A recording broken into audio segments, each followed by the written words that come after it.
wah ini kan punya pengusaha Nadine juga, boleh ngutang dong. itu yang coba kita babat gitu loh Pak. Mental deso itu. Iya. Persaingan sehat, sejahterakan rakyat. Roll! 3, 2, 1. Welcome to Pod Country. Podcast KPPU Kanwil 3 Bandung. Khalid, ini diskusi kita juga semakin menarik ya. Saya ingin menggali lagi terkait dengan potensi yang dimiliki oleh NU, oleh kaum Nahdliyin. Kita tahu bahwa yang namanya NU atau kaum Nahdliyin ini kan sangat identik dengan pesantren, ya. Pondok pesantren. Nah, kira-kira dari sisi perekonomian ya, sebenarnya kekuatan atau potensi pondok pesantren ini sejauh apa sih Pak? Sebesar apa itu potensinya? Pesantren tidak dapat dilihat NC hanya pesantrennya Pak, tapi harus dilihat dalam compatibility-nya dengan kiai, pesantren dan kiai. Betul. Gitu Pak. Dalam kasus ini ada case yang menarik menurut saya yang bisa disampaikan. Suatu hari di salah satu provinsi yang NU dominan di sana. Jawa Timur lah ya pasti. Jawa Timur. Ada kerjasama Pak untuk pembalut wanita dengan pengusaha. Gitu Pak. Kenapa saya tadi mengatakan pesantren dan kompatibel? Pesantren, santri, ini kan market Pak, pasar. Betul. Ya. Influencernya siapa? Kiai. Pak.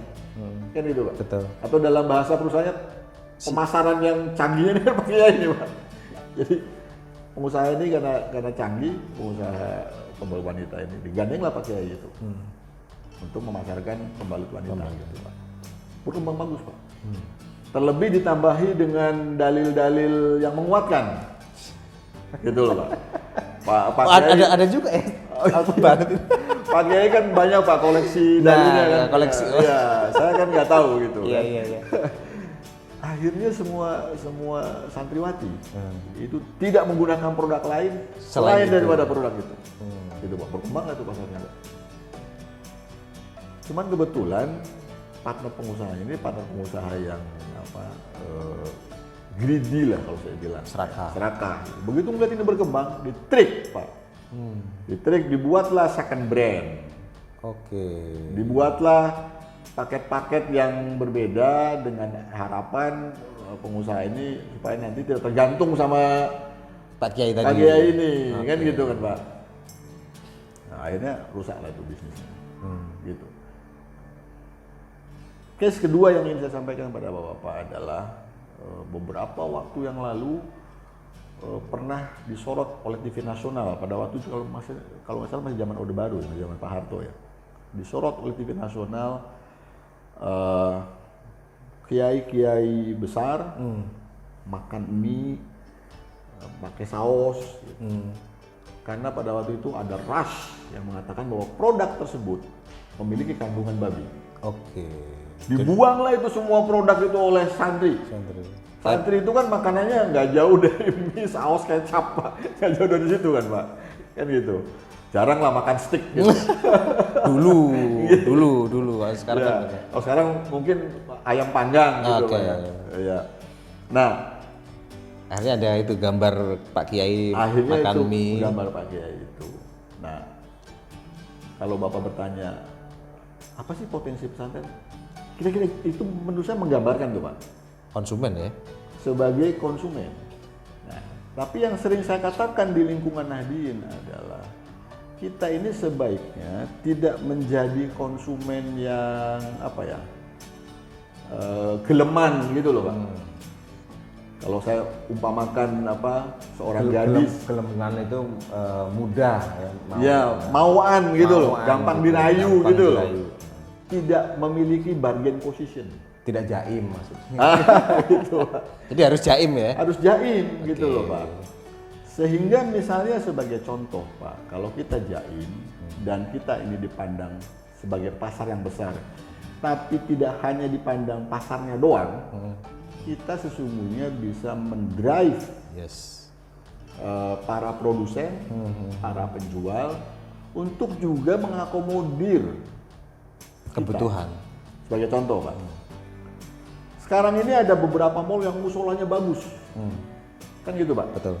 Kalau kamu Ya, ya. lihat, mall-mall itu isinya orang berkerudung semua Pak. Iya. Kan gitu Pak. Kalau laki-laki kan nggak terlalu kelihatan apakah dia itu taat atau soleh apa enggak. Kalau perempuan kan kelihatan Pak, gitu kan Pak. Dan ada banyak mall, tapi sekarang mulai ada tren membaik. Dimana kalau kita mau sholat tuh kita mesti turun ke bawah, jauh banget. Kemudian Pelosok gitu ya, paling jauh, susah diakses. pengap, gitu kan. Susah diakses. ya. Betul gitu Pak. Terus bau gitu. Nah, sekarang kan mulai nih Pak. Mall-mall itu punya musola yang bagus. Itulah yang saya maksud sebagai bargain position kita sebagai konsumen. Gitu loh Pak. Sehingga konsumen ini memperhatikan kita. Produsen maksudnya.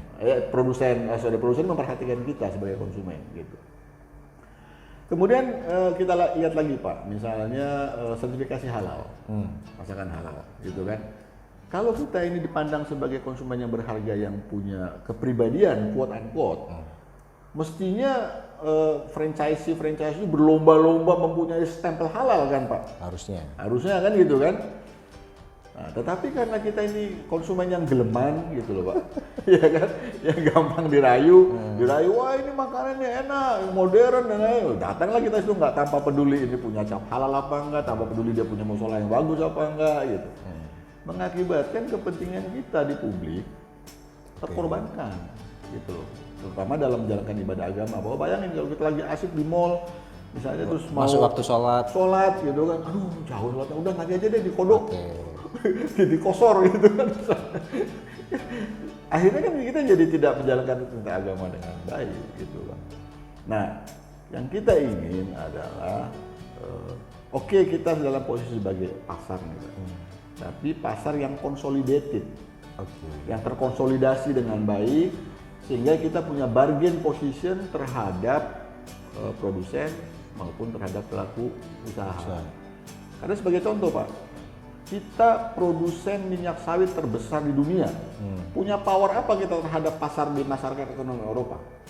Malah kena larangan ban macam-macam. Exactly, Pak. Mereka bisa menerapkan misalkan kami tidak bisa menerima minyak sawit yang ditanam di daerah rawa. Iya kan, Pak? Kami tidak bisa menerima sawit yang tidak menggunakan praktek eco-friendly. Misalnya gitu. Itu yang selalu digunakan oleh orang-orang luar ya? Betul Pak, bahwa mereka itu tidak genuine untuk itu sebenarnya adalah upaya untuk melindungi ekonominya. Ekonomi mereka, karena Betul. mereka punya kanola, mereka punya pesaingnya minyak betul, sawit lah. minyak matahari gitu kan, biji matahari. yang kayak gitu-gitu kan Pak. Tapi secara ekonomi tidak bisa bersaingan bersaing dengan minyak sawit. Ujung-ujungnya perang dagang. Exactly Pak. Jadi kalau seandainya mereka menggunakan reason bahwa kami melindungi produsen kami, wah dihajar tuh Pak sama WTO kan? Kan gitu Pak. Tapi dengan menggunakan ekonomi Isu lingkungan ya. Cantik gitu loh Pak. Kemas. Kan gitu Pak. Nah artinya maksud saya di dalam pertarungan kepentingan ekonomi nasional ini, saya menginginkan agar pasar yang besar di NU ini dapat terkonsolidasi dengan baik, sehingga kita memiliki bargain. Oke, Pak, ini kan tadi gitu, bicaranya dari sisi konsumen. Nah, kalau dari sisi produsen kan kita nggak mau nih pondok pesantren itu hanya sebatas dimanfaatkan sebagai konsumen. Nah, dari sisi yang lebih produktif lah. Saya pernah diskusi tentang program yang sekarang populer. Betul. Tadi ya. OPOP tadi Pak ya. One Product, One Pesantren. One Pesantren, One Product. Ya, saya bilang ini konsep mesti dibenahi. Gitu loh. Karena saya sebagai orang marketing, pendekatan itu salah gitu menurut saya. Nah, produk yang berhasil adalah produk yang memiliki orientasi pasar. Bukan produk yang berorientasi kepada produk, meskipun ada beberapa pengecualian. Ya, apa salahnya itu? Kalau kita ngomong soal one pesantren one product, ya, itu kan belum tentu dia produk oriented juga kan? Kalau pas bahwa produk yang bisa diproduksi oleh pesantren itu memang dibutuhkan oleh sekitarnya, it will work. Itu nggak ada masalah. Itu akan berhasil, akan bisa menjadi salah satu landasan untuk memberdayakan ekonomi pesantren. Misalnya apa? Ada banyak pesantren yang bikin ternak ayam, santrinya yang ngurusin. Kebetulan di lingkungan itu pasti kebutuhan ayam cukup besar, gitu kan? Itu akan jalan, gitu loh Pak. Tapi kalau misalkan produk yang dimiliki pesantren itu ternyata tidak dibutuhkan oleh masyarakat sekitarnya, maka akan membuat para produsen menjadi jengah, gitu loh Pak. Buat apa produksi tapi Iya. nggak keserap ya? Karena selalu yang diomongkan, oh Bapak produksinya nih kurang bagus, oke saya bagusin, nggak laku juga. Enggak, contohnya ada nggak Pak? Yang tadi program One Pesantren One Product yang gagal. Yang gagal Kan tadi kan Bapak cerita bahwa Bapak mengatakan kurang setuju ya dengan pendekatan itu karena dengan terlalu pendekatan itu, product betul. oriented bukan apa namanya konsumen oriented. Nah, contoh ada yang gagal nggak sih? saya belum melihat secara persis produk apa yang gagal, Pak. Tapi juga saya belum melihat ada yang berhasil. Enggak, karena kan program Iya. OPOP ini kan bahkan sudah dilaksanakan oleh beberapa provinsi besar ya. Betul. Ya kan kita tahu Jawa Barat pun punya program itu, Jawa Timur juga punya. Jawa Timur juga punya, Pak. Punya. Iya. Nah, itu kan kalau menurut saya sudah diadopsi oleh banyak apa namanya pemerintah daerah ya, Pemerintah daerah. pemerintah provinsi. Iya. Nah, masukan Bapak ini sudah sampai ke sana nggak? Saya sudah sampaikan pada waktu ada event di Surabaya, kebetulan Pak Wakil Gubernur hadir dan Pak Wakil Gubernur Jawa Timur saya kira cukup modern visionnya. Yang sekarang atau yang dulu? Yang sekarang Pak Emil Dardak. Pak Emil Dardak. Beliau sangat Nahdlin juga. Nahdien, memiliki pengetahuan yang luas ya dan memahami aspek bisnis gitu kan. Saya sampaikan, Pak, saya bilang mungkin tidak salah 100% seperti tadi case-case yang Bapak highlight tadi ya. Tapi mesti ada modifikasi lah pendekatannya. Tidak seluruhnya kita mendorong agar pesantren ini membuat produk, tapi produknya tidak disukai oleh pasar. Gitu Pak. Tapi supaya effort dari Pemprov atau effort dari orang lain selain pesantren untuk membantu ekonomi pesantren tidak harus yang benahi produksinya, ya juga harus membantu pemasarannya. Gitu. Tapi kalau produksinya didesain untuk memenuhi kebutuhan yang sudah banyak, marketnya kan sudah otomatis tuh Pak. Sudah otomatis berjalan gitu, sehingga orang yang pihak luar yang bantu ini entah itu pemerintah ataupun swasta tidak harus end to end bantunya gitu, tapi cukup sentuh, perbaiki kemasan, perbaiki kualitas, hygiene produk gitu, baru kemudian dilempar pasar akan Iya, karena memang kalau dari sisi konsumen kan sebenarnya kalau ngomong soal pesantren itu kan marketnya udah captive tuh. Betul Pak. Iya kan? Jadi kalau misalnya bisa dibuat produk yang memang dibutuhkan, ya memang tadi seperti yang Bapak sampaikan tadi, akan bisa berkembang. Nah, kalau dari sisi HPN Pak, HPN sudah menyentuh pesantren nggak sih? Saya ingin komentari Bapak dulu tentang pesantren itu adalah pasar yang captive, gitu Pak. Ada value atau kultur yang HPN ini sedang coba benahi. Gitu, Pak. Kita ingin mencontoh proses transaksi bisnis yang ada di Glodok, di Mangga 2 misalnya. Ya kan? Kalau di Glodok dan Mangga 2 itu sudah sepi sekarang Pak. ya zaman dulu ya. Zaman dulu ya. Zaman dulu ya. Zaman dulu misalnya kok punya TV ini? Ada. Padahal di displaynya nggak ada. Ya, dia kontak Dia kolega-koleganya. Iya, benar. Gitu kan? Itu yang terjadi betul. Nah, itu yang ingin. Nah, di NU ini nggak kebanyakan pengusaha, ya mungkin bukan hanya pengusaha Nadine ya, tapi banyak pengusaha kita ini kan itu ada peluang, tidak dianggapnya sebagai peluang yang harus dicoba dengan segala macam cara untuk dipenuhi, gitu kan? Struggle untuk ininya kurang. Tapi kita bilang nggak ada, udah gitu aja. Padahal temennya dia yang punya, gitu. Kan gitu Pak. Sinergi artinya. Betul. Nah, terus kedua, value yang ingin kita bangun adalah, wah ini kan punya pengusaha Nadine juga, boleh ngutang dong. Itu yang coba kita babat gitu loh Pak. Mental deso itu. Iya. Harusnya, oh ini punya pengusaha Nadine, berapa harganya? 10 perak, udah gue beli 15 ya. Nah, kira-kira itulah yang kita inginkan, saling mensupport. Gitu. Intinya adalah saling mensupport gitu Pak. Jadi captive market itu tidak akan ada gunanya kalau kita tidak saling mensupport, kalau kita tidak saling memiliki bargain. Itu ya, sobat kompetisi yang warga Nahdliyin nih ya. Itu tadi, captive market itu tidak akan ada gunanya kalau tadi Pak Tidak saling mensupport, tidak saling support, tidak ada sinergi. tidak memberi benefit pada dua pihak. Jadi angka 30% sebagai organisasi Betul. masa Islam terbesar di Indonesia jadi nggak ada artinya kalau misalnya tidak ada support tadi. Saya kira itu poin penting Pak, karena saya seringkali ditugaskan oleh NU untuk menghadapi para pengusaha yang ingin bekerjasama dengan NU. Oke. Baik dari dalam negeri maupun dari luar negeri. Beberapa kali saya handle, mindset mereka itu NU ini organisasinya besar, gitu kan? Mereka pikir dengan organisasi besar ini maka bisa dikomando, kan gitu Pak. Padahal menurut Pak JK, NU itu franchise Pak. Itu beda sama Muhammadiyah kan? Beda sama Nah, Muhammadiyah. kalau Muhammadiyah kan korporasi besar kayak ya ada korporasi besar. Kalau nggak salah beliau waktu itu mencontohkan Astra atau apa ya? Betul. Korporasi besar. Sementara kalau Pak NU ini Iya. franchise miliknya kiai-kiai ini franchise. Penguasanya Pak Kiai. Ya Pak Kiai itu ya. Pak Kiai gitu. Sedangkan Muhammadiyah itu holding. Holding. Kebijakan holdingnya Holding company. sama semua di bawah, kan gitu Pak. Franchise-nya belum tentu loh Pak. Misalnya PBNU bikin kebijakan ini di bawahnya, oh nggak bisa begitu, nggak bisa begitu. Apalagi kalau Kiai Kos yang nggak setuju. Gitu Pak. Oke, terus Pak. Ya, jadi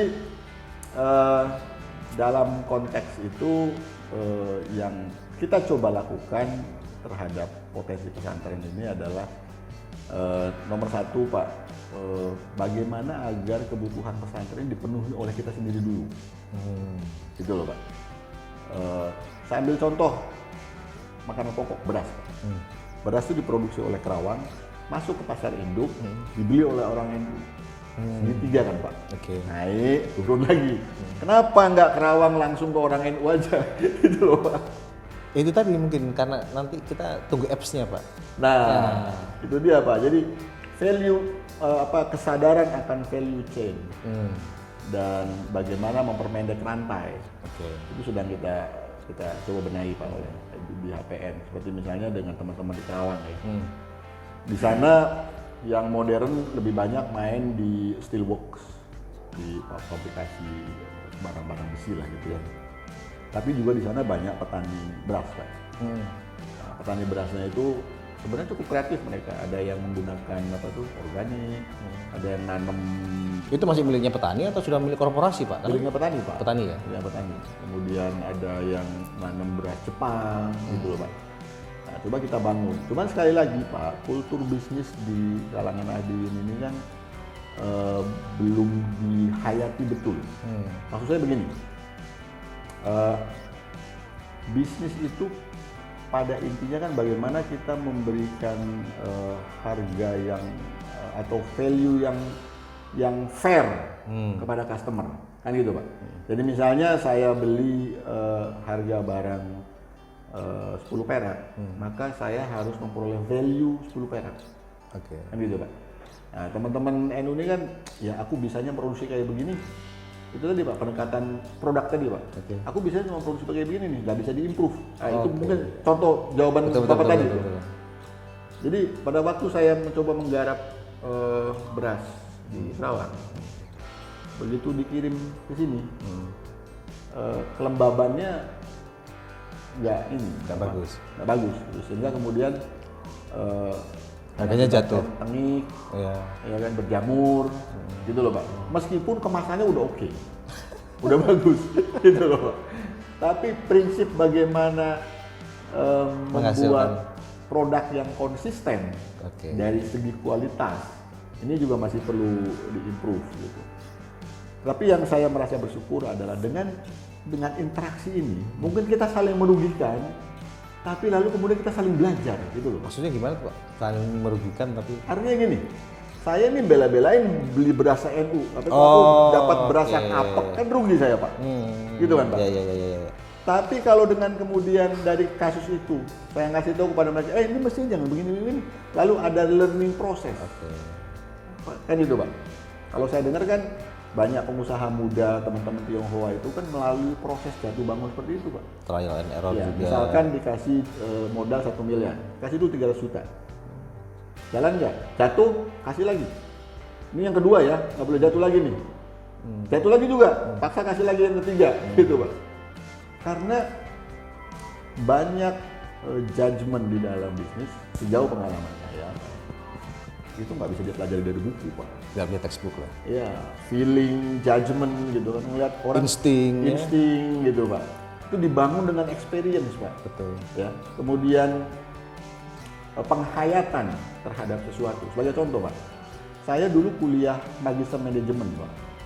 Ya, di dalam kuliah itu disebutkan bahwa ekspansi yang terlalu masif itu mengakibatkan company bisa overheated. Oh iya gitu, overheated ya. Berarti nggak bagus nih kan gitu kan Pak. Sebelum saya mengalaminya sendiri Pak, saya tidak pernah pay attention tuh terhadap hal yang kayak gitu Pak. Sampai kemudian saya punya banyak duit, saya ekspansi Pak. Bener akhirnya overheated. Saya bikin 5 perusahaan, belum mau dibagi. Kemudian, gimana nih saya ngendalin perusahaan ini? Akhirnya buruk, kolaps semua. Sakitnya kolaps itu Pak. Karena fixed cost-nya tambah banyak tadi. Iya Pak. Sama span of control. Iya, span of control-nya. Kita nggak bisa kendalikan gitu. Nah, sakitnya itu terasa banget ini. Kalau kata anak-anak zaman sekarang, sakitnya tuh di sini loh. Gitu kan. Karena sakit itu, kemudian kita menghayati Pak. Sehingga next step kita ingat, oh iya hati-hati. Jadi learning by experience tadi ya. Learning by experience. Berbanding dengan learning di bangku sekolahan gitu loh Pak. Kita ngerti nih bahwa teorinya nih ada. Case-case-nya banyak gitu. Tapi kalau belum dilakukan sendiri. Karena kita belum merasa sakit terhadap lesson itu, kita lakukan juga, kita lupa gitu kan.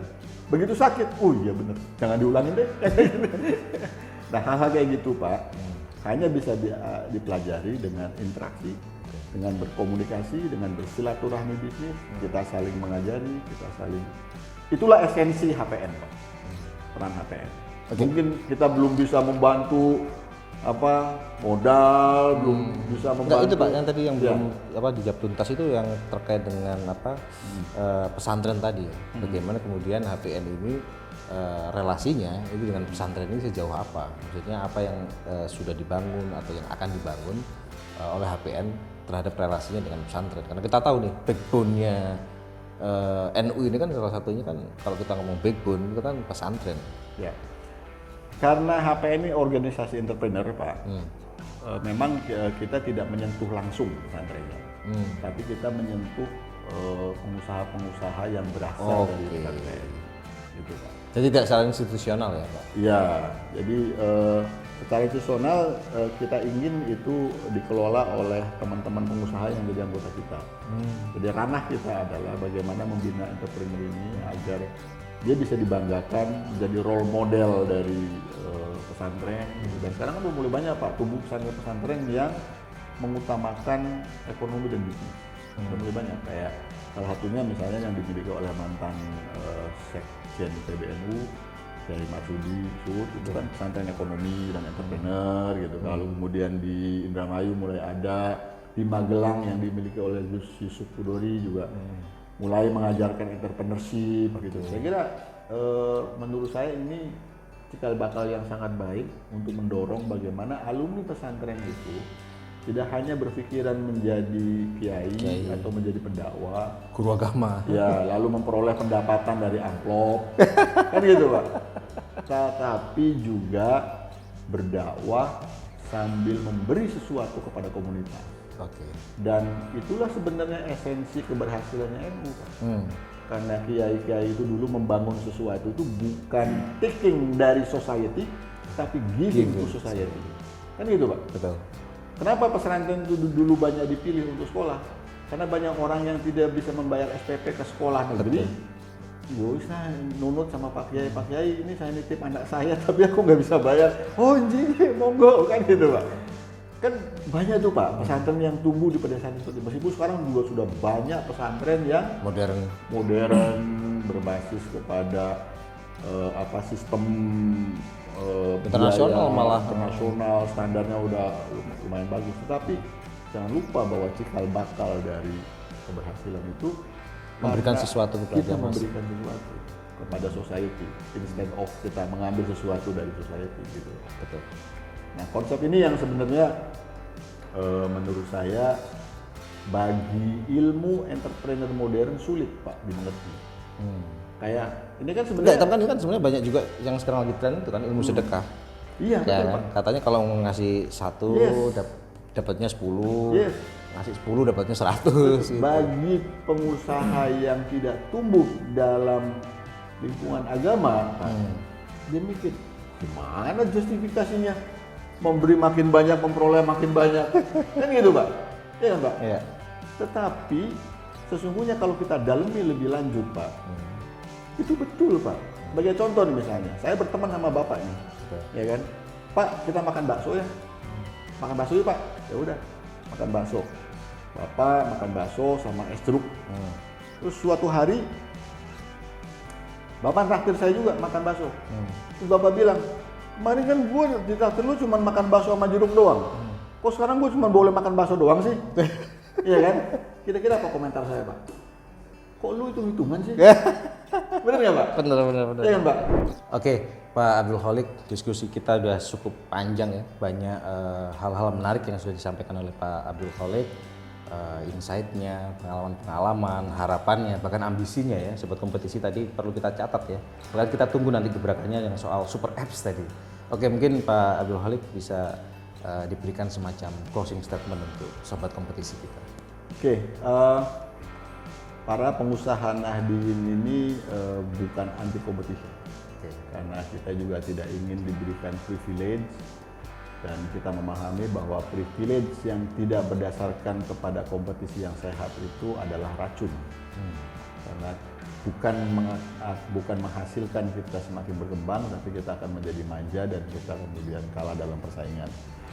Yang kami harapkan baik dari KPPU maupun dari pemerintah adalah bagaimana agar pertumbuhan dunia usaha itu tidak hanya mengacu kepada persaingan bebas, tetapi juga mengacu pada koridor ekonomi Pancasila, di mana salah satunya menganut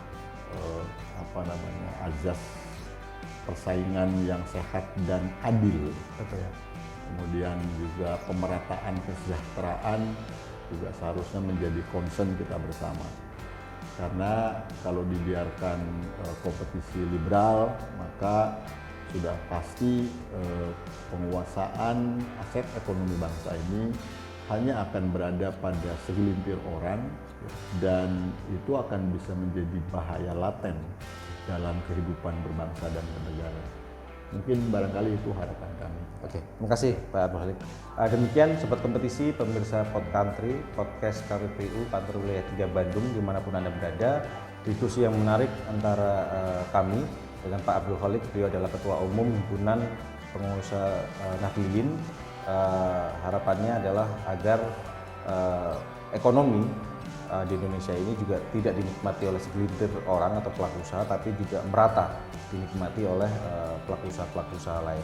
Terima kasih atas atensi Sobat Kompetisi. Kita akan bertemu di edisi Pod Country berikutnya. Terima kasih. Wassalamualaikum warahmatullahi wabarakatuh. Waalaikumsalam warahmatullahi wabarakatuh. Terima kasih.